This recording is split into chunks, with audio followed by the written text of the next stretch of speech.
Yeah, Iron Sheik. Oh yeah, I'm a big wrestling guy. Oh yeah. Oh yeah, that was one of the highlights of my life. I interviewed the Iron Sheik in Kingston, and Yes, you reposted the episode when he passed. when he passed, yeah. I did listen to the. Oh, it was. He was such a nice guy to us. Really, like he had. Can you pass me one of those ashtrays, please? I don't know. Some dude. I think he was a listener at the time. He was part of the arrangement of having the Sheik go to Kingston. Said, "Do you want to interview him?" I said, "Sure." And the one guy that interviewed him first, like we lined up with all the press, and I had been doing the podcast for not that long. So it was me and my cousin Mike went up, and it's like there's only, well, we don't know what we're doing. We have a Zoom recorder. We fucked it up, but there was like real news there and stuff like with us. So we were like, holy shit, you know? But there were also jackass podcasters and stuff. And they were like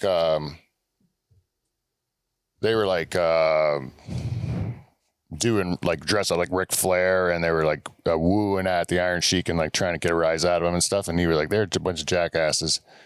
And then I had a plan. Like I did my research and I wanted to really be like professional. But you see, the Sheik just kind of wanted to tell everybody that he was like this OUAA champion and that he needs to be given the respect. He's a real wrestler, not like that jabroni Hulk Hogan and stuff. And then Big jabroni. yeah, so I really played that in. Like I was like, gave him all his credits, Nice. you know, so he knew I respected him.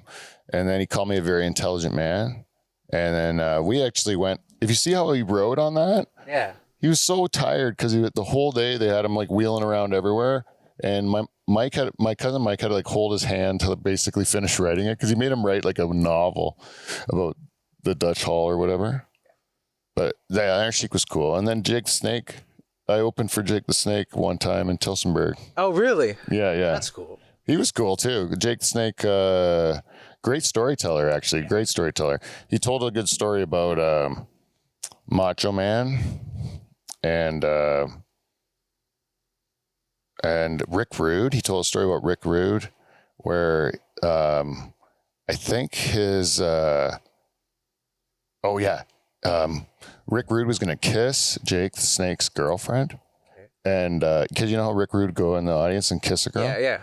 And then so Jake the Snake went and made his girlfriend give him oral sex, and then he ejaculated in his girlfriend's mouth. And then when Rick Rude went to kiss her, she had held it in her mouth, and then spit it in Rick Rude's mouth. Oh my god. And then apparently Rick Rude, because he was planning on doing this as a rib on Jake the Snake, that he was going to kiss his girl or whatever, but Jake flipped it once he found out. And then he ran in and like punched like a steel door or something, like trying to get at Jake. He was really upset. That's wild. That is a diabolical trick. And like wrestlers, you hear that, like wrestlers are like the extreme of like, you think that like that locker room kind of like jokes and stuff, you know, like taking a shit in someone's bag or whatever. Yeah. And I would say like the only grouping of people that would come close to wrestlers in that regard would be comedians. Oh, for sure. I've seen it quite a few times. They're very similar in like how you got to pay your dues, you got to work the road, right? Right. Yeah, that's what I think too. Every time you see a wrestler and comedian get together, they end up usually finding like a lot of common ground because you go through the same kind of process, like doing gigs where you're not making money and you're like beating the shit out of yourself for no reason. Like if we're doing it emotionally, Yeah, but we're emotional damage. They're physical. They're physical damage, but god damn it, it's humiliating. It's got to be kind of emotionally damaging too if you're like getting suplexed in an arena for no one cares. 4 people, you know. You're like, ouch for nothing. There'd be some emotional damage. Yeah, definitely. Like I think that like the only thing I would like to do more than stand-up comedy would be a bad guy wrestler. Oh, a heel wrestler? Yeah, real bad guy.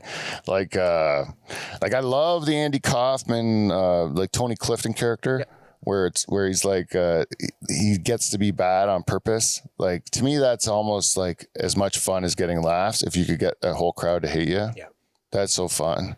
It's so punk rock, hey? Oh, there's just an art to it. And there's some of those wrestlers back in the day who could just like get boos. Oh yeah. There's still one or two now that are doing it like great. Yeah. Like I still watch it, eh? I'm a closet wrestling guy. Oh, I'm an open wrestling guy. You're out of the closet. You're open, eh? Yeah, I had a wrestling podcast for like 3 years. You did? Yeah. Oh, I should have asked you this before we went on the show. That's Could okay. have talked about your credits. I don't have it anymore. Oh, really? Yeah, no. Did you do it by yourself? No, there was me and a couple other guys. Wally Warwick was one of the guys. Oh, Wally was one of the guys? Yeah, my buddy Brandon. Oh, okay. Yeah, Wally, I knew he did a wrestling podcast. Yeah. Yeah, same one. That was mine, yeah. Yeah. That's because he's a crazy wrestling fan. Yeah.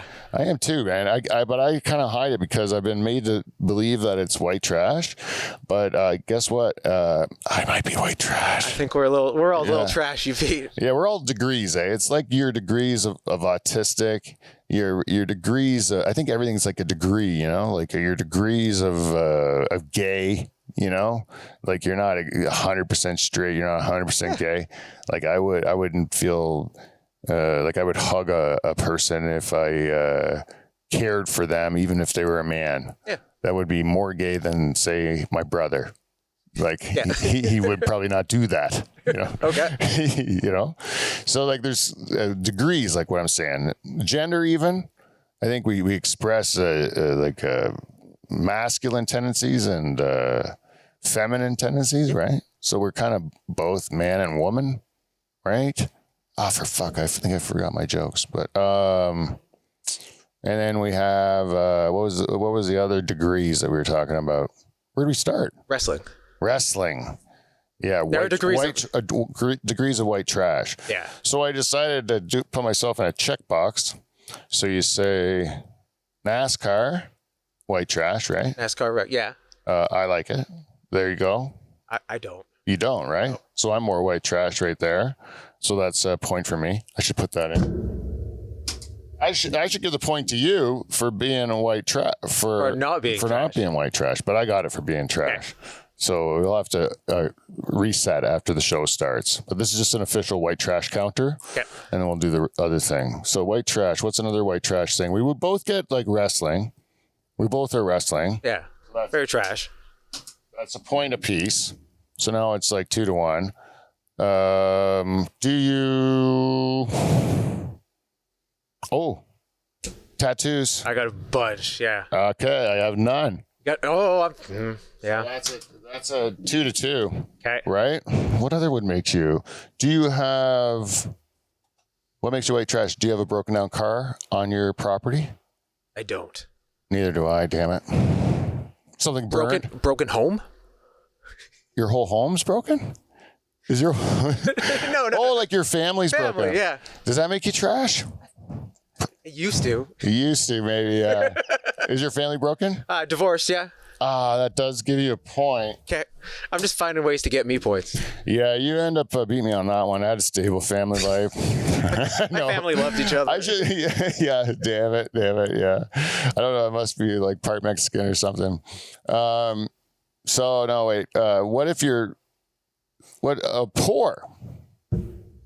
I do all right. Yeah, relative. No points for either of us. We're not poor enough to call ourselves poor. Racist? Sometimes, no. Point for you. No. I think we both have to say not racist. Even if you are racist, you have to say not racist. But like, what's to say you're not racist to say, like, I think black guys are good dancers? Is that racist? If it's positive? Positive stereotype. I'm a positive racist. I'm positively racist. That's what I mean. Like, I just say things like, I think Chinese people are good at math, you know? I like the good things about them. Yeah, I just like the good thing. I believe something's positive about everyone, about every nation and people, but it's racist. White man can jump. Yeah, no, they can't, but you know what they are? They're good organizers. You know, you're gonna say, I'll give them everybody something. You know, like you go Eskimos. Oh, those guys, they are resourceful. You know, you can always come up with something. You know, you know the Latinos are polite. You know, what do you say? That's racist. There's a couple. That's a positive racism. Yeah, positively racist. Yeah, like you go like, man, black guys got big dicks. That's positively racist. You know, I would love it if I had a race, if they looked at me, my race, and they were like, that is, you obviously are good at fighting, you know, or something. Yeah. I think white people legit are good at drinking. Yeah. Like something about The survival. Yeah, because they had to drink beer instead of water or something, like up in the Viking land or whatever. So anyone from that like lineage of people that do that are like good drinkers. Oh yeah, like all of England, right? Like Yeah. that area. Yeah, like Bavaria, like most of the Europeans are pretty good drinkers. Russians can drink, you know? And then you get to like, you hang out with like some people from other parts of the world are not as good drinkers. That's just the truth. They get drunk easy. You can't even argue it. No. Whites are good drinkers. Yeah, better drinkers. Black guys get drunk easier than white guys. They do. Then they drink fruitier drinks. That's my opinion. Take me to the I'm not saying this behind anyone's back. I'll say it publicly to anyone's face. That's my opinion. Same with cigarettes. They like the minty ones. Okay. For menthols and stuff. There's always like a little bit of flavor, right? It's a little spice to the life. Yeah, that's racist. That's racist to say everyone does that of one certain thing. That's the thing. Even if you say something positive, it's racist. But so we all kind of have that, even if we're nice. Yeah. Don't you think? I think so. What if you think like if a person of color is like you white guys think you're better than everybody? That's racist, right? Racist, yeah. All right. Even if it's right. Right? No, I don't. But if they thought that would be kind of mean, right? That's why I've campaigned for a long time, Rob, to be pink. I think they should come up with a new race called, so if you're white and you want to like differentiate yourself from the bad whites, you know, the bad ones, like the trashy ones, or like not the white trash. Yeah, but not white. Good white trash is good. Like good white trash, I love them. You know, they're fun to drink with. They're good to their families, and they're like hardworking people. You know, I like good white trash, but you know, like real like shady people or douchey people, rich douchebags. You know, like bad racist people, like people that would do something bad. You know, like. Those are the type of people. They're like the white people that colonized, you know, the ones that genocided and stuff, you know. The white privilege, yeah. Yeah, the ones that I feel bad about being white because of. Yeah. Yeah. Yeah, I want to distance myself from them by joining the pink race. Okay. Yeah, because I'm not completely white. I'm kind of pink. If you look at my skin, I'm pink, I think. So pink, yeah. I'll just call myself pink, and then I don't have any of the guilt, right? I'm with you. Yeah, but you have to pass a test to see if you're racist or not. Don't you think? And in order to do that, you can't just be two white guys sitting around talking about it. That's not going to solve our problems. Because me and you could talk for the complete hour tonight, and we would never be able to definitively figure out if we're racist. No, because we're both it's a losing battle. We're both too white. Question for you. What are pinks good at? What are pinks good at? Oh, a good question. What are pinks good? Tolerance. We're the best at tolerance. Understanding. I don't know, man. Just staying out of the way. You know what I think? You know what I think is bad too. You know, it's like you know how like there is white privilege, right? But it's mostly about rich privilege, and then the poor white guys don't get it, you know? And then it's still the poor white guys, they get treated like shit, like the other people, like everyone else. And just this exclusive bit of white people get. So just make those ones pink. I'll make them pink. Yeah, because I feel more like the white guys that got treated like garbage, like the rest of them. You know what I mean?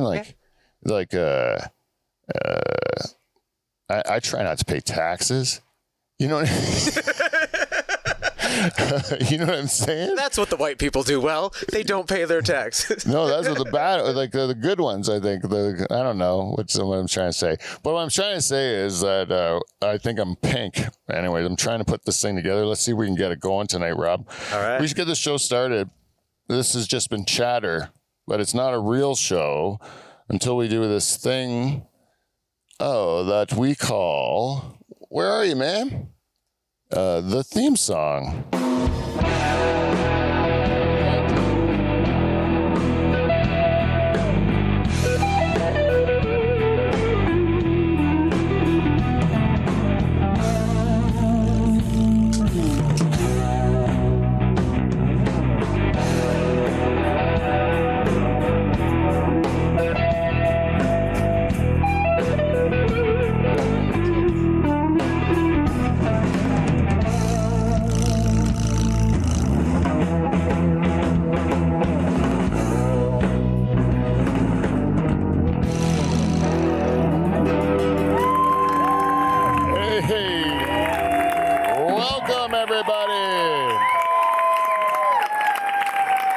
Welcome to the Dutch Hall. Oh, listen to that hot crowd, Rob. Listen to that crowd. We have a great show. This is the beginning of season 11, everyone. We're back in the pool shed, doing it all over again. I hope you're glad to hear our voices. Unfortunately, it's only our regular co-host of this show, Derek Van Houten, is home with his new baby boy. And the boy is having a little trouble sleeping through the night, and Derek needs to perform all his fatherly duties, so he remains on hiatus. And Johnny Renton, our regular director, is the big red truck has passed away, which is a sad day. And the big red truck has gotten Johnny through a lot of pinches, and it has passed away. So he's mourning the loss of his truck, but also not willing to walk from his new location, which is quite a distance. So he was unable to come here tonight. So Johnny just gets this. Yes. That's a lame excuse, Johnny. You should have started walking sooner. I do not forgive you. So, but we did have a guest. A new guest, a virgin guest, a very first time guy, a guy who still has excitement about being on this program. It's not a chore you're doing to make a friend happy, so he's not just lonely by himself doing podcasts for no one to listen to. You get to pretend you're doing it with one other person, and this person this week is Rob Deleo. Everybody, Rob Deleo, come on, man. There you go, Rob. Thanks for coming on. Thanks. I really do appreciate you coming out.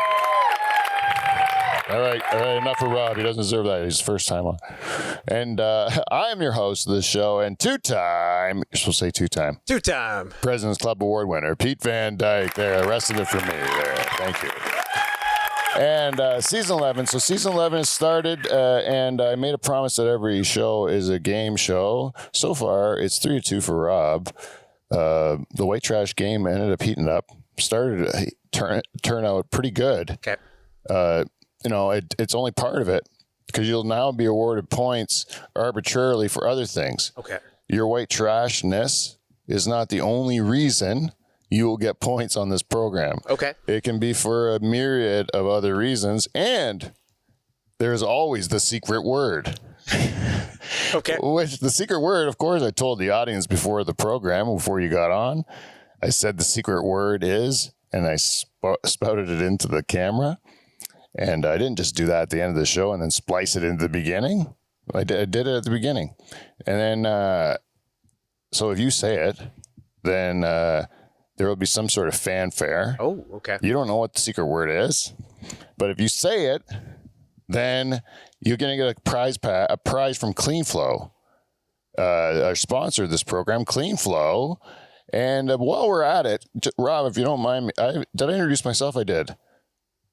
Clean Flow is the sponsor of this program, and I actually had a meeting with Clean Flow, 2 meetings.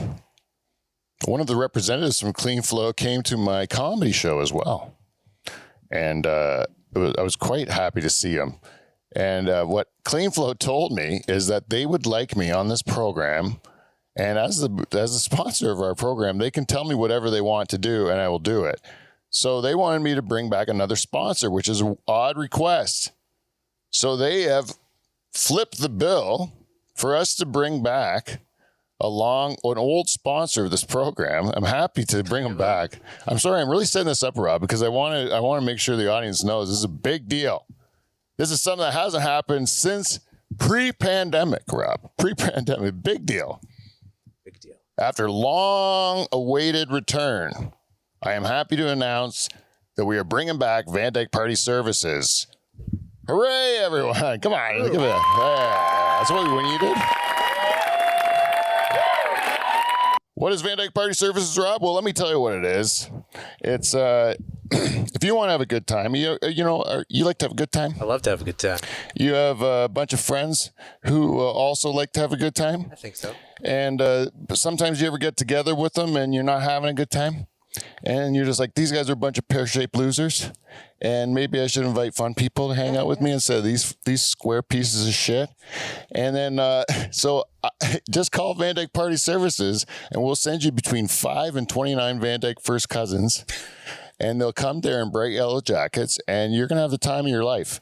And all it's going to cost you is $100 of cold hard cash plus all of our expenses, which will be dear. Let me just guarantee that. But you're going to have the time of your life, guaranteed. Van Dyke Party Services. Don't live your life in regret. Brought to you by Clean Flow. Okay? So they're back, Rob. Nice. It's only a matter of time for the phone rings off the hook for that one is Van Dyke Party Services. Yeah, how do you get hold of them? Oh, yeah, you can just reach us at thedutchhall@gmail.com or, I don't know, you can just find me on the internet. PeteVanDykeComedian.com. That's my website. This is a way to do like all my commercials at once before we even get into anything on the show. Who else do I got to do? Patreon. Go to our Patreon, patreon.com/DutchHall, and you can get exclusive content, including the hot tub video until Dave finds out we're putting it up there. And the mustache one. And there's one of us watching this girl who's like, she's like, they call it like outsider music. Have you heard of that? No. BJ Snowden is her name. Have you ever heard of BJ Snowden? Well, BJ Snowden is a great artist that we have. I introduced her to the fellas, and they watch. We review one of her performances. Yeah, it's awesome. I can show it to you after the show. BJ Snowden, look it up. It's great, but sounds good. It's not for everyone. It's very much her own style, so it's kind of interesting. I like to show those to Beaver, this guy on my show, Beaver, because he has like very animated reactions to things he hasn't seen before, and then I like to expose him to new things. That's what I like to do, because he's like my dad's like that too. Like I always like to tell my dad about things I know will make him mad, because it's new. Like he doesn't get it, Like I'll bring up like what it means. Like met a non-binary person the other day, Dad, and just watch him fume. He doesn't know what I'm saying, but he knows he doesn't like it. Whatever this thing is that you're talking about, and the more I would explain it, the more you get confused and angry by it. But it's fun for me.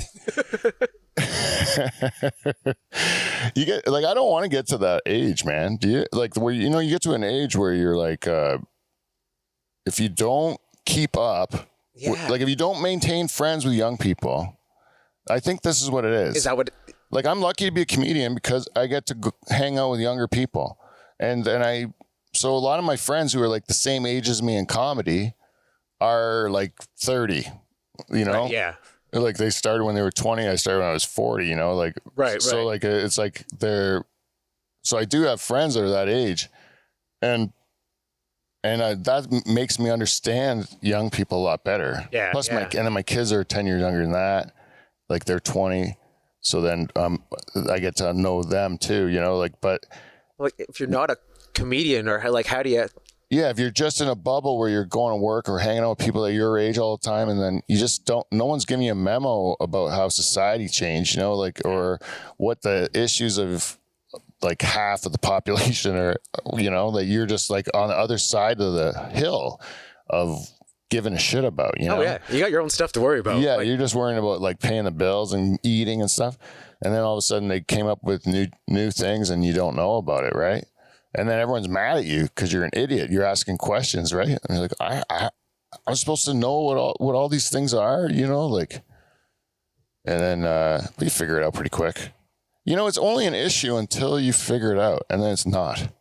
Don't you think? Yeah. Like, have you ever, you just meet let's say you have let's make up like a country that's not real, like Zealand, that's not a real place. Is it?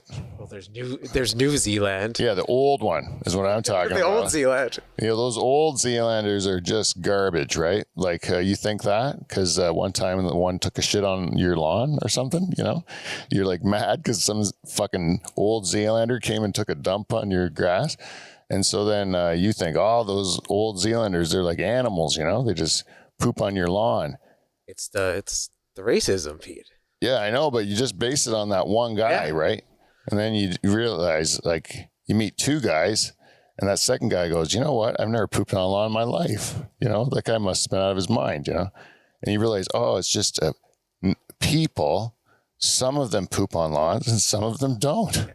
Yeah, of all persuasions, Try to tell my dad that about like telemarketers, like not 1 billion people, 1.4 billion people are not all telemarketers trying to rip you off. Yeah. Like he thinks that everyone from the country of India is trying to rob him.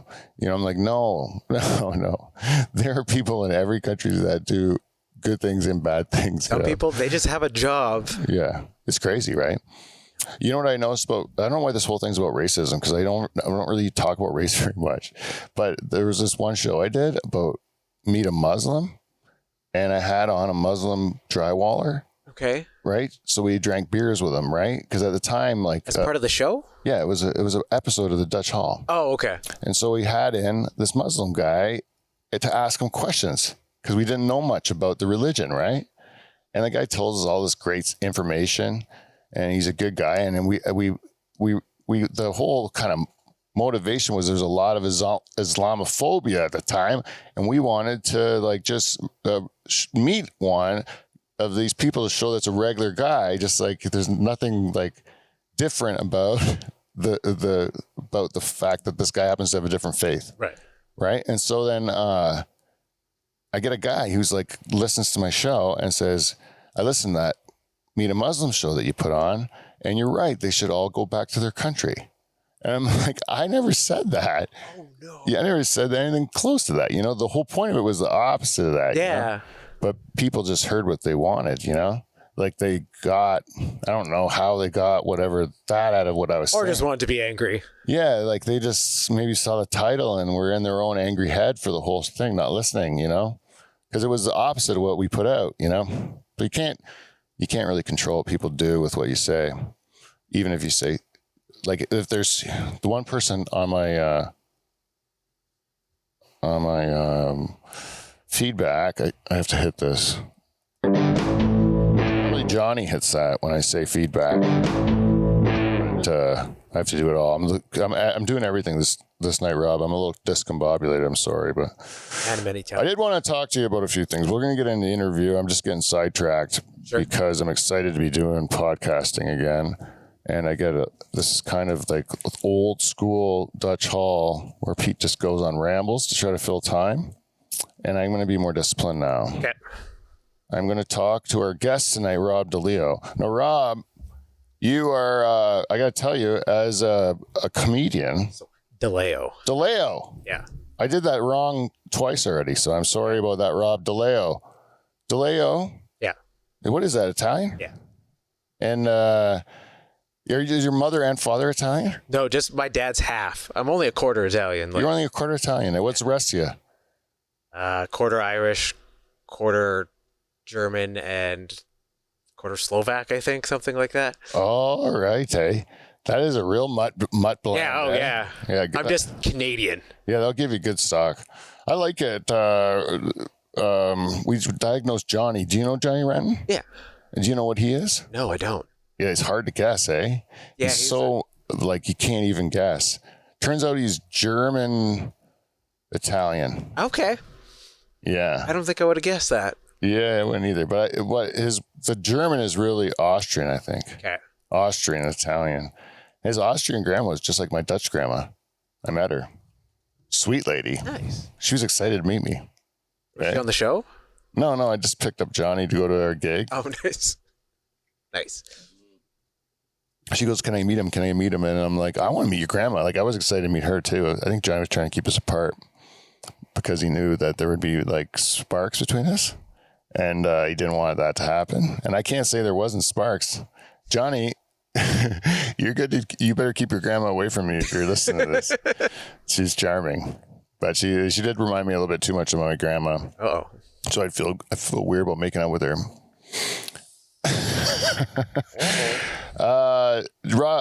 Rob Deleo, I wanted to ask you. To be honest, how long have you been doing comedy for?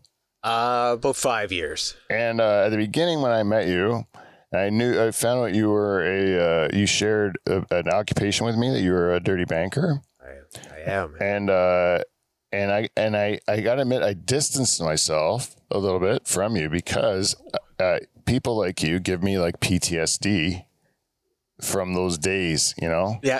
Like if you were wearing khaki pants right now and like a button-up shirt, like I would have twitches, you know, where I'd be back behind the desk, you know? Bring my suit and tie next time. Yeah, like, oh, fuck, that gives me sweats. I was honestly had like a panic attack one time at a Chinese food restaurant just because I was there waiting to pick up my order. And there was like a group of like bankers that were all having like a lunch or something. And they were just chatting with that talk. And it just brought me right back to the banker speak. Yeah, it brought me right into the thick of it, eh? Oh, yeah. Not the part I liked either. Like I like talking to customers, not the bankers, you know, like I like to talk to the customers better because they were like cowboys, you know, like they were the free ones that made all the money. Right. Yeah. Yeah. I always thought that. I'm like, why am I on this side of the desk, you know? Like it kind of, so when did you feel the compulsion to want to do stand-up comedy? Like when did you kind of like think you were gonna that you wanted to give it a try? Yeah, no, I've been writing jokes probably for about like probably almost a year before like I did my first set. Yeah. Just always a fan and all that. Like growing up and stuff, you were a fan? Growing up as a fan, yeah. And like who was like the first like comedian that you remember as a kid? Like for some reason I remember my parents had a Howie Mandel stand up. Yeah, it was big. I remember that album. Yeah, the one where he blew the glove off on his head. Yeah, I remember that one too as a kid. It was around the same time as Dice. Yep. Yeah, and I listened to both those albums. They were pivotal, kind of for me. And but yeah. So like I've been writing for a while. Yeah, and always a fan. Always a fan, and then just. I had to do a couple like public speaking things and like I was horrible at it and like I fumbled and I was like, I need to fix this. And I was also going to like just watch a couple open mics beforehand as well. I was living up in North Bay at the time. So it was small open mics, right? And I was just going watching and I was like, I just need to try. Yeah. Get the first couple out of the way and like try it, right? Yeah. So my first, like I promised myself I'd try like 10 just to like I say like I dipped my feet in enough and then I would give it like a feel, right? Yeah. And then and then you caught it. I caught it, yeah. Yeah, did you get to 10 before you realized that you were going to go past 10 or did you know like sooner?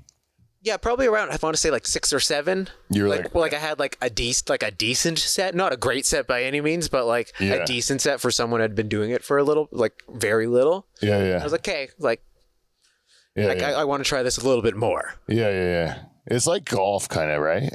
Exactly like you have that one good shot and you're like, I got to go back and want to feel that again. Yep. You know, and then, mine wasn't quite like mine went better at the beginning. Like, I think I I remember doing good my first set, and then my second set, it still went good. And then I was like, I can't wait till I bomb, because I was like, I want to know what that feels like. And then the third set I bombed, and then I felt it, and I was like, I remember being like, I can handle this, like I'm doing this forever. Yeah. Once I bombed, Nice, once I felt the bomb and knew what it felt like. Oh yeah. And then I realized, there's worse bombs than that. I was like, That was a light bomb. that was just a regular bomb. Like, you'll have worse ones than these. But then eventually gets better. Yeah. Like, now I would consider myself bombing where the audience wouldn't know I'm bombing. You know what I mean? Yeah, totally different now. Yeah, like because get yourself out of trouble in that. But when you're new, you don't know how to get yourself out of trouble. You just like eat it. Well, like that first set, I remember I went in planned to do like 5 minutes, right? Yeah. I was done it in 2.5 minutes. I had zero timing. I just blew through all of my material so fast. Yeah. You don't know, like, yeah. And I barely remember it because it was like over like that. Yeah. That's so cool. Like, it's so cool everyone's path, but there's a time where you're just like, oh, this is just something I do. Yeah. Like Gary Shandling said that it's like a calling. And I'm like, I think it is. It's like almost like a calling, like people get called a priesthood or something. You get called to be a comedian because there's no reason to do it that makes sense. No, like no, not at all. You're not doing it for money or glory or anything. Like, you're just doing it because it's something that you do. And other people are terrified of it. Yeah. Oh, you tell a lot of people you're standing, be like, I can never do that. It's the most terrifying. And you're like, it isn't. It isn't. I don't know. Yeah. It's like anything else. It's like, I think like I remember talking to my proctologist about it. He's like, what do you do? I was like, I'm a comedian. And he goes, oh, geez, that's like, no, it was a urologist. It was a urologist. It's the one that put the camera in my dick. And that guy said, like, that's the hardest job I can imagine. And I'm like, you are like he's a specialist. Yeah. Like, that's a hard thing to do. He's like, yeah, but I could never do what you do. And I was like, I would have thought he would look down his nose at me, like say, you one of those, like, just talk about your dick and stuff. And, and like, yeah, that's what I do. And my daughter one time said to me, you still doing that? And I'm like, yeah. And she's like, you're better than that. Like, are you still telling dick jokes? I'm like, yeah, that's what I do. And then she's like, you're better than that. I'm like, no, I am not. I am who I am. Yeah, I'm not better than that. I'm the furthest thing from better than that. I like it. It's like fart jokes. It's like if you fart and you're going to laugh. Yeah. You didn't do it on purpose. You heard the fart and laughed. Like, Farts are funny. It's hilarious. Yeah, there's nothing you can do. Do you have a family? I don't know. I would just have wife and dogs. Wife and dogs, and your wife didn't give birth to the dogs. No. She's a human being, right? Human being. That's good. But you have a wife though, right? Yeah. And so, like, has she been cool with it? The stand up? Yeah. Oh yeah. I just gotta like balance it, right? Like make sure I'm putting in the home time. Yeah. But she's very cool with it. Yeah, that's cool. Because that's like something I find the most common thing I hear from people is your wife must be a saint to let you do this. That's what I hear a lot. My wife is more thankful I'm not telling these jokes in front of her. Yeah, exactly. Right? Like, I'm not making her go. No. Like, that's the thing. I don't make her go to any of these things. I'm just doing it because I like it. And like, what does this have to do with her? Yeah, and my wife doesn't think of it like she would let me do it. She's like, he wants to do it, he does it. Like, it's not, no one lets me do nothing. No. Like, don't get me wrong, I'm not out every single night of the week, so like, yeah, it's not like a letting me out. Do you tell any jokes about your wife? Oh yeah. And does she ever have a problem with it? No. Like, I usually run them past her beforehand, but. Oh yeah. You ever had one get turned down? Like, where? No, because like I know as well. Like, I can't never say that. Yeah. That type of thing, but. I've had a couple, and I always just say, it's not about you, it's about everyone's wife. Oh, okay. Like, mine's like specific. I know, but I'm like saying, like, I'm saying it like it's my wife to make it a specific thing, but it's not something that is only she does. It wouldn't be funny if she was the only wife that did it. Like, I don't think. Right. Like, I think what's funny is that everyone's wife does that, and that it's like that you just don't usually talk about it or whatever. Exactly. You know? Yeah. Like, that's what I think. But so a lot of people are like, what do you think when he says stuff like that? I'm like, well, like, it's not really, it's just a joke, you know? It's a joke about everyone's wife, really. It's not a joke about my wife in particular. Right? Like, just a joke in the head. Sometimes like, I don't know. Who cares? Well, yeah. You ever like have a fantasy about being divorced? Not yet. That's one that I was like, I started writing this like series about it, about being a divorced comic. Okay. Because I had a lot of kind of joke, like, over premises, right? But like, it's saying, because I would always think, like, what if my wife divorced me? Like, I would be fucked in these ways, you know? Oh, okay. Yeah, and so then I would just pretend I got divorced and then make me fucked in those ways, you know? Yeah. Like, or if I can't do laundry, then all my laundry's pink, you know? Like, and like, you know, like, and I would just kind of, and then because I've never dated anyone before other than my wife, I would like make it so that like I don't know how to date, right? Right. You could play with that, and then because I would really be lost in a dating world because I've never done it, right?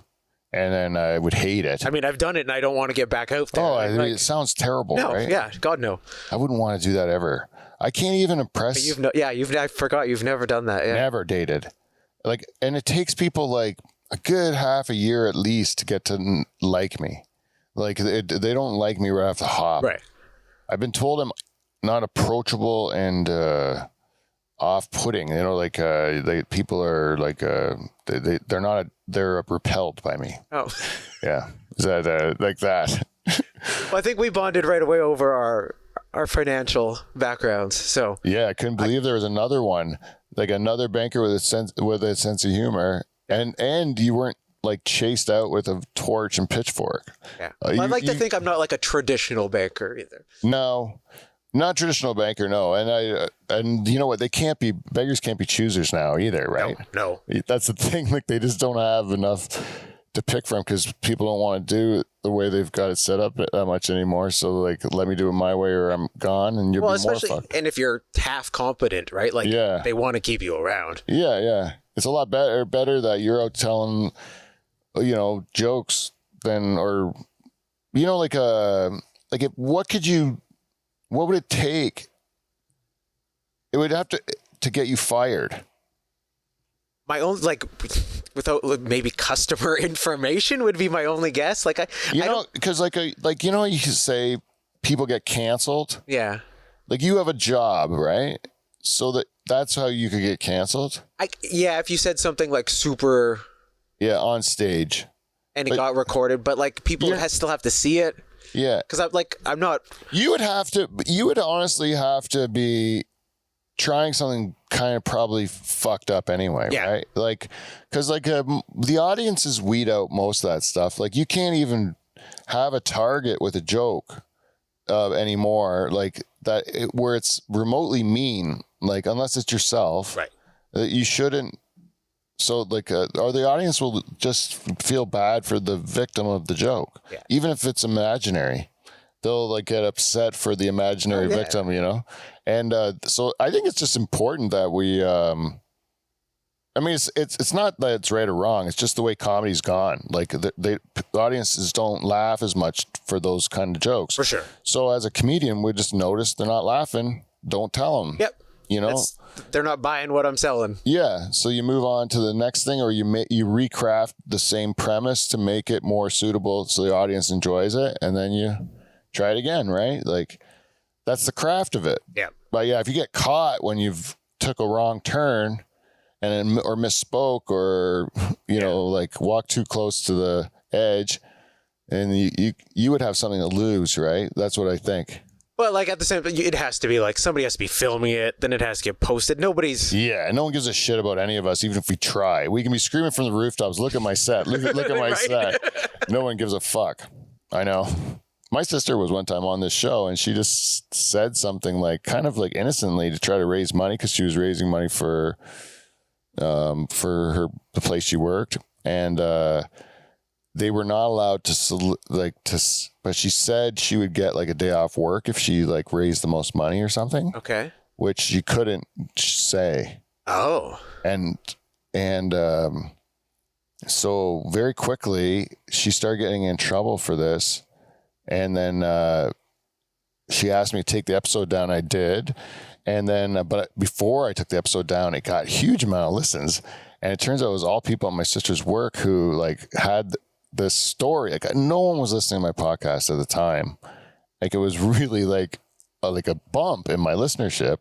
And then I was like, what is going on? And then they had like a rumor that I was like the Canadian Howard Stern, and Lori went on this real dirty talk show and stuff. Like whoever was describing me was being very generous.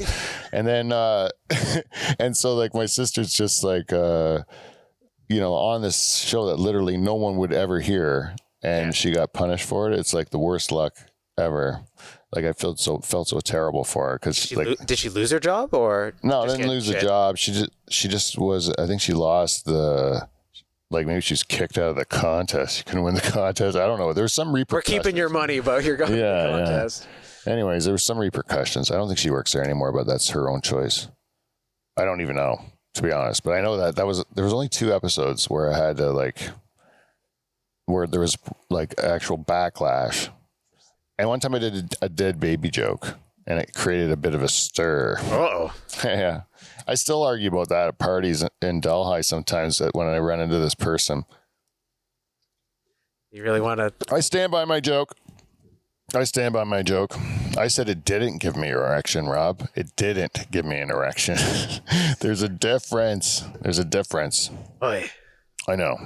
Do you mind if I do a little segment that we call feedback? We got feedback? Sure. I bring it. We got feedback. It's feedback. It's motherfucking feedback. Welcome to feedback. We got feedback. This week, just if you want to get a hold of us, you know, do that. You go to thedutchhall@gmail.com. You can go to Dutch Hall on Instagram or the Dutch Hall on the Facebooks or fucking TikTok, whatever. You just can find us and tell us what you think of the show, or you go on our YouTube channel, subscribe there and tell us. That's what happened this week. We got some comments on our YouTube channel.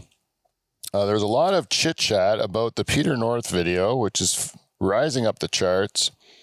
And in the Peter North video, one fella, Eric V 7720, he says his secret, that being Peter North. You know what Peter North is, Rob?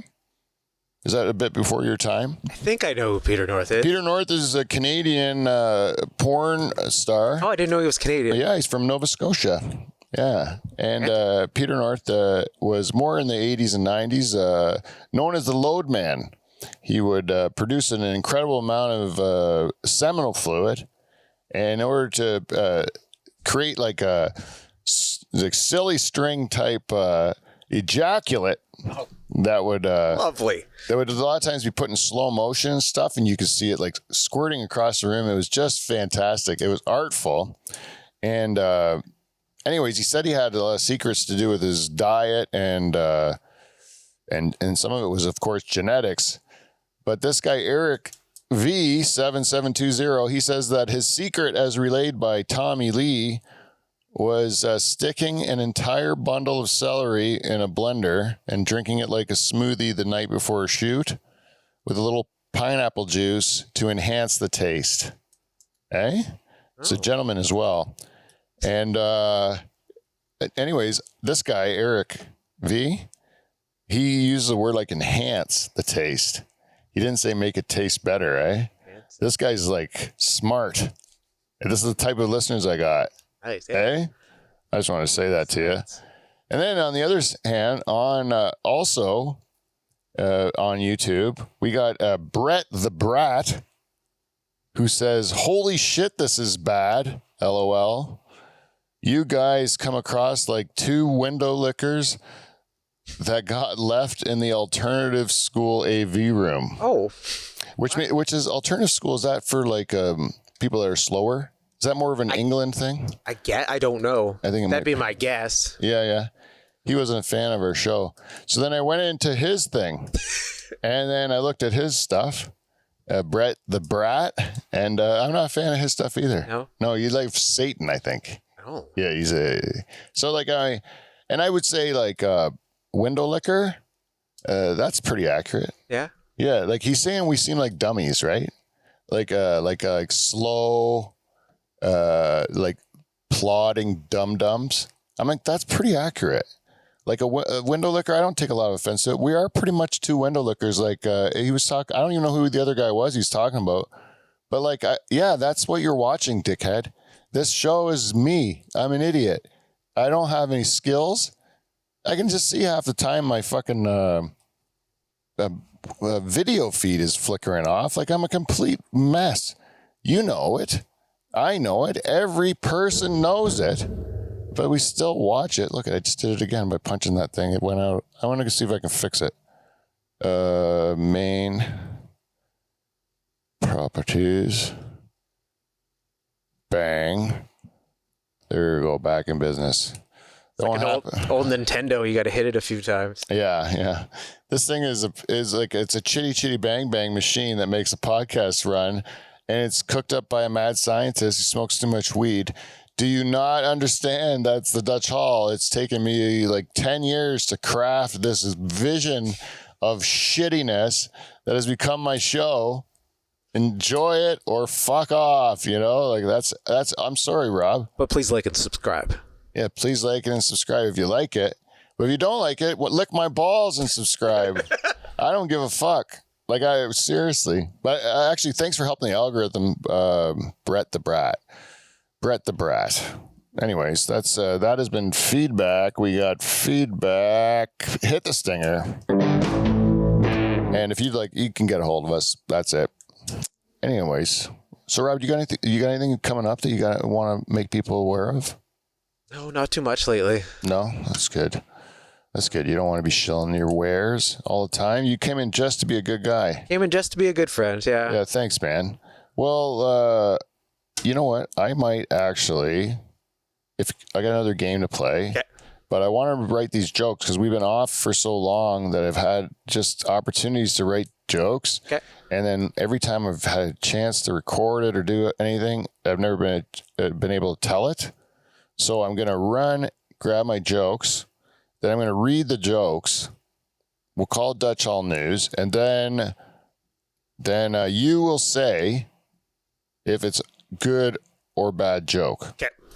If it's a bad joke, unfortunately, I don't want to sway you, but if it's a bad joke, I'll be punished for it somehow. Okay. If I think it's a good joke and you're calling it a bad joke, and I think you're just trying to pad your score. I'll be honest. Yeah. Then you're just not. Yeah. If I can't trust you, Rob, then why do you have a guest on my show? Huh? So I'm just going to pause it for a second and grab it. I'll be right back. It's on my printer. Oh, no. Is it really that far? Oh, we're getting close to the end anyways. That went fast. Did we really go? Oh, I guess. Anyways, we're getting close to the end here, Rob. Okay. I can't even believe it. But time flies. Yes. So this is the Dutch Hall News. The Dutch Hall News. Doot, doot, doot. It's the Dutch Hall News, right? Normally I have Johnny helping me sing that, and it sounds better. It goes, Dutch Hall News, Dutch Hall News, doot, doot, doot. It's the Dutch Hall News. That's it. But it's not, you don't have to sing it. It's a terrible song. Okay, so joke one. You ready? Okay. I got to catch my breath. I ran right to the house. Now, will these make it into your set? No. Okay. All these jokes. One time they did. We just played a game where we had to write stupid jokes based on like a formula, and I used one of those in a set. Yeah, but it started on this show. I like my women like I like my peanut butter. Chunky, easy to spread, and all over my cock. And kept in the kitchen. But I've expanded it and tagged it since the original. Okay. The original was just chunky and all over my cock. So, there is birth of jokes that come from this sometimes, but it's just fucking like that's a fucking around joke when I just kind of get like where I don't know where to go on stage for a bit and I need a filler or a segue, and I'll just yell that at the audience, and then it gets a laugh, and then I just kind of laugh because it makes me laugh. Sometimes you put in one joke for yourself. Oh, yeah. Most of my sets for myself. Okay, first one. 11-year-old fingerboarding world record. Oh, I need glasses. Do I have them? Well, I must still do it without glasses. I thought I had I had glasses. them around here. Yeah. Oh, yeah, I did. I'll get them. I'm going to get them too. I want to do this right. There we go. It'll help my timing if I can see. Okay, an 11-year-old breaks the fingerboarding world record. An 11-year-old Virginia boy earned the Guinness Book of World Records for the most ollies on a fingerboard in 1 minute. To this yet 11-year-old boy, I have two things to say. One, congratulations on your world record. And two, put down the board or get used to being a virgin. I'm going to give you the point for that one. Okay. Because that one was a bomb. Okay. Bad. Could have hit a little harder. Yeah. I'm still out of breath from the run. Okay. Some of my jokes. No. 285-year-old lemon auction for $1,780. And the auction house was shocked that I should do this. A 285-year-old lemon was auctioned off for nearly $2,000, right? That's more succinct. Yeah. The auction house was shocked that the petrified fruit found in the back drawer of a cabinet. Oh, fuck me. I should read this before. Okay, point for Rob. Okay. Here, this one's going to be better. Timmins Restaurant closure makes headlines. Timmins, that's up by North Bay. Yeah. News of an unexpected closing of a Pizza Hut in Timmins went viral when a picture of a sign explaining the closure was circulated. The sign explains that the restaurant was closed due to unforeseen circumcisions. It turns out that a table of patrons misunderstood the meaning of you need to leave a tip. I like that. I got one. That's a good one. There we go. 1 point for Pete. Okay. Indian police clear a suspected Chinese spy pigeon after 8 months in bird lockup. Okay. The pigeon's ordeal began in May when it was captured near a port in Mumbai with 2 rings tied to its legs, carrying words that looked like Chinese. Police suspected it was involved in espionage and detained it. In other international news, American officials are said to be no closer to releasing the beaver they found in Minnesota looking shifty. Aha, you laughed. I'll give that to you. Yeah, that one counts. But I sold it with the weird stare of trying to get something up from you. Being shifty with the stare. Yeah. At trendy Japanese cafes, customers enjoy cuddling with pigs. You hear about this? You hear about this? This latest? No. The latest craze in Japan is the pig cafe. Customers pay 2,200 yen for the first 30 minutes in the company of pigs. A reservation is required. Some people have raised ethical questions about whether the animals enjoy the experience as much as the humans. They prefer that the animals are instead murdered and eaten on toast with lettuce and tomato. It's pretty good. Yeah? I had a bunch of other shit that I don't know why it was still there. I should have just kept it between one and the other. I'm not going to give any points for that one because I blanked it. Yeah. Oh, no, that was it. Was that it? My last fucking joke? That's it. I got to end with something stronger. Yeah. Got a closer? Wait. Okay, let's play a game. Okay, we'll play a game to end. This is it. This is for all the marbles. For all the marbles. This is for the Clean Flow prize pack. Okay? Okay. You have to guess which of these stories did not happen in Alabama. Okay? It's like 2 truths and a lie. You know, so I got 3 news stories. Oh, okay. New news stories. Yeah, they're new news stories. They're things that happened recently in the news. 2 of them really happened in Alabama, and 1 did not. Okay. So you have to guess which one did not. Okay. So this is first one. Nude man nabbed by police after cannonball plunge into giant aquarium at Bass Pro Shops in Alabama. Does that one sound believable? So But yeah. Kangaroo spotted running through neighborhood, later returned to Alabama home. There's a kangaroo spotted running through a neighborhood in Alabama. it's questionable. And third story, firefighters capture python coiled around utility wires in Alabama. Yeah, I have to go with the kangaroo. Oh, I'm sorry, that's true. Point for Pete, because you get an anti-point. That means it's tied. And we have to go to a third one. Ugh. Anyways, Which one was the lie? the lie is the python. Oh. Yeah, the python coiled around there. It turns out that was actually Florida. Yeah, just changed it a little bit. It's the same fucking thing. But kangaroo, yeah, it turns out a person had the kangaroo in his house. It was just a house pet. Turns out it's not a smart house pet to have. Oh. Yeah. Alabama, there's no rules in it. Gets owning a kangaroo. But I'll tell you, the reaction of the people on the street, because there's video of it, it's hilarious. Yeah, because no one believes that there's a kangaroo running through. Yeah. I saw one time in my forest right behind my house. This isn't a joke, but it's just real. I saw what I thought was a fucking ostrich, and because it was a tom turkey, but it was so big that I was like, this fucking thing is an ostrich. Like, it looks like an ostrich. Like, it was so tall, and when it was running through the forest in front of me, it looked like an ostrich running, right?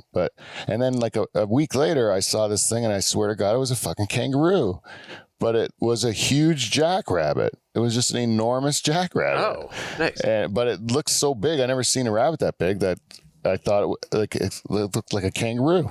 Isn't that weird? In like a matter of 2 weeks in the same forest, right behind my house. Things grow in your forests. Yeah, it's fucking crazy, man. I think everything's doing fine because I see wildlife all the time. It's so cool.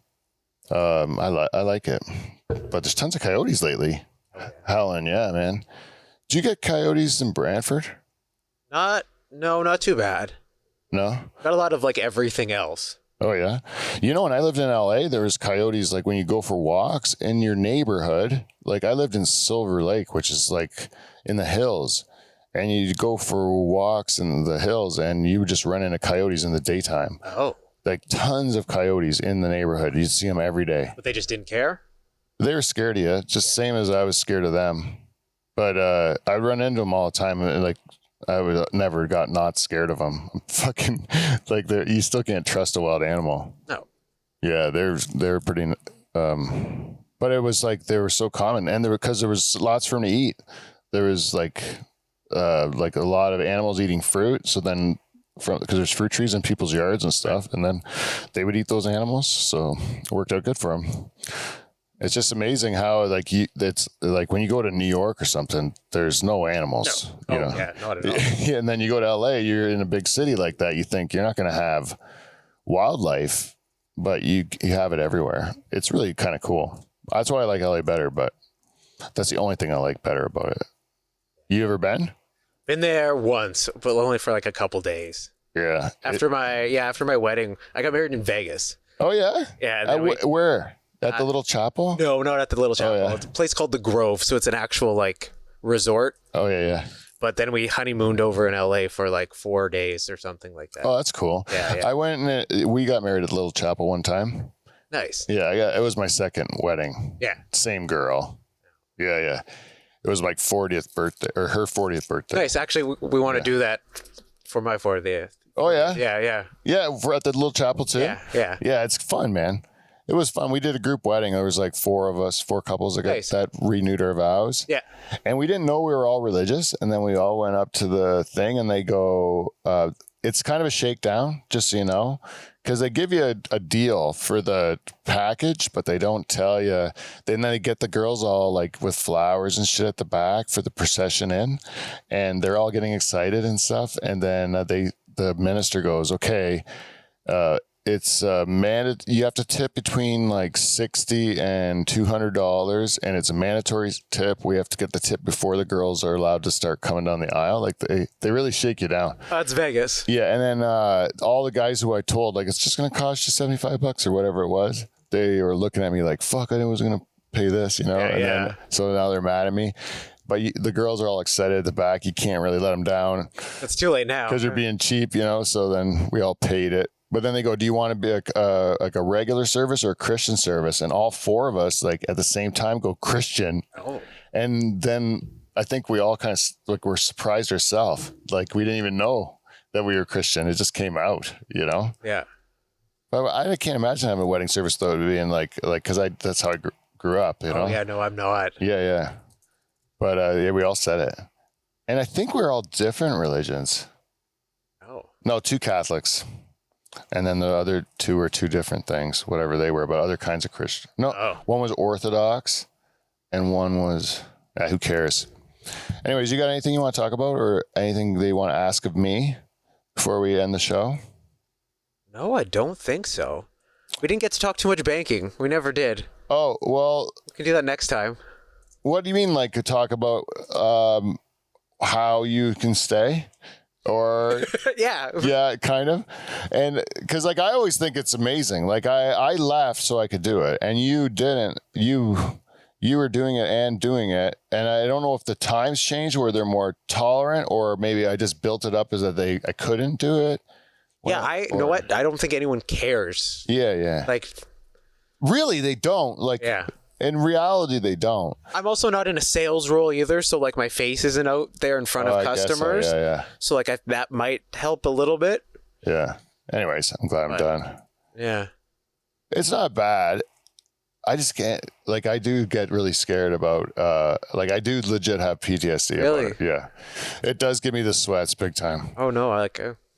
You got a better attitude or something. Like, that's the thing. I had a buddy of mine that called me up and he said, because he still works there and I left.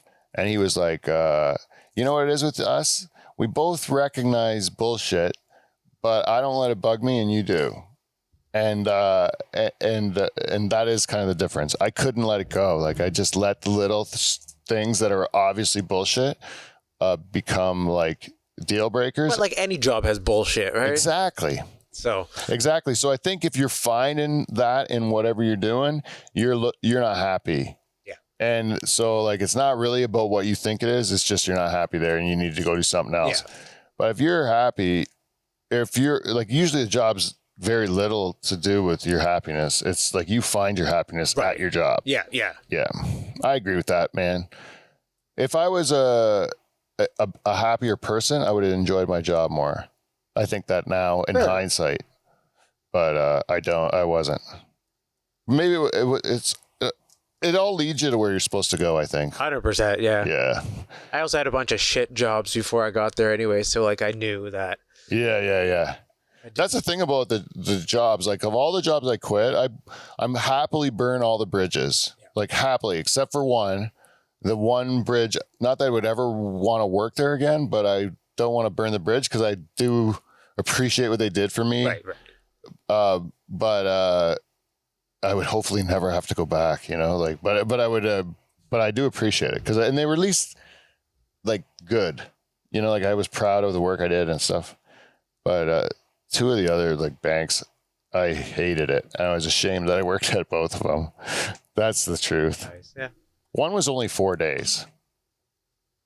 Like that's quick. Yeah, I knew right away. This is worse. Yeah. This is bad. And they are different. Oh yeah. I think you can, like, we only have 5 of them and there's a big difference in each one of them and they all have their pros and cons. Yeah. That's the real truth. And you can just find it and you really don't. Is there still a lot of like people that bounce around between them? Like switching bank. Yeah. Oh yeah. Like they'll try to work. They'll to get paid more or whatever. Yeah, jump ship. Yeah. They might only stay for like a couple of years and jump right back. Yeah. But some people get really good at that. It's like they never really have to show they're good at anything. They just keep getting new jobs, and as soon as they find out they're crap, they get another one somewhere else. Unfortunately, like that's how you get like the bigger pay bumps. So Yeah. It's shitty, but it That time I lasted 4 days, I had to pay back a signing bonus. That's how much I knew it was wrong. really. Yeah, I couldn't even stay till I got to keep that. Oh man. Yeah, like I couldn't put up with it. Yeah, I was like, this is wrong. I'm out. It was a mistake. I shouldn't come. Wow. I felt terrible. The guy really stuck his neck out for me. Yeah. Oh. He looked just like I crushed him. He was like covering my desk while I was like waiting to get me because he thought I was the guy. I was not the guy. Oh, Yeah. weren't the answer. It was, I never seen that guy again. I saw him only one time. We were getting on a train. I was getting on a train and he was like getting off. Oh. And you could tell he's like, what the fuck happened to you? You know, like, but I've never seen him since. And I like the fact that he's got to wonder what I'm up to. That's the thing. You create a legend, because you're in that world and people think you can't get out because it gets kind of cushy after a while, right? Oh, yeah. You get used to all that stuff. And then when you do get out, people are like, how'd you do it? And then you're like, well, most by like really like feeling like I made a horrible mistake. And then eventually you just forget you made the horrible mistake. And then you just move on with the fact that you're never going to make that money again. And you're never going to Goodbye, salary. have that security again. And then you just get used to living without it. And it feels more like freedom to me. Like that's what I was used to because I grew up on a farm, right? Right. Yeah. So I was used to just having that like entrepreneurial vibe, you know? So to me, that suited me a lot better. Nice. Yeah. No, fair enough. And comedy's got elements of that, and you can mix it with other things and then still have that kind of freedom. That's kind of what I was thinking. I get that. My job's good with like, it's very like 9 to 5. I'm not taking anything home with me or anything like that. Really? Yeah. Oh, wow. So like that was not my experience. Yeah. So that I think is like, cause I had previous roles in the bank that were a lot of taking it home with me. Yeah. So I think that's kind of changed for me in my career in like the last couple of years. Yeah. That was another thing why I couldn't last, because I took other people's problems personally. So if they were in financial trouble, I felt like I was in financial trouble, you know? And then you got like a whole bunch of people's problems that weigh you down, man. And so after a while, you just kind of you just get tired of it. Yeah. That's why I had to get out of being like the customer facing, because I just I took too much of that on. Yeah. Well, it's great, man. I really appreciate you coming in this week. If you'd like to, how can they follow you on the socials? At Robbie D17. At Robbie D17, that'll be up on the screen when we put it on the YouTube. And if you are watching this, please, to this point, if you've got to this point of the video and you're actually watching me, then you should hit like and subscribe, because you've made this commitment already. Why don't you just help me a little bit more? And Rob, because even though you didn't win tonight's game, you still tied at 5-5. Tie goes to the contestant on this show because the host shouldn't win. So you will be rewarded something out of our prize cabinet today. Woohoo. You will get to choose from an assortment of clean flow prizes. There's some spiky ball stuff. There's beer koozies from people like the Second Mouse in Delhi, and who else has got stuff in there? There's just oodles and oodles of stuff. Yeah. You'll pick whatever you like. And so thank you to all of our sponsors and everyone that's helped. Go support us on Patreon. Tell a friend about our show. Go support Live Comedy. Check out my dates at PeteVanDykeComedian.com. And until next week, we will see you NT. See you next Thursday. Bye-bye.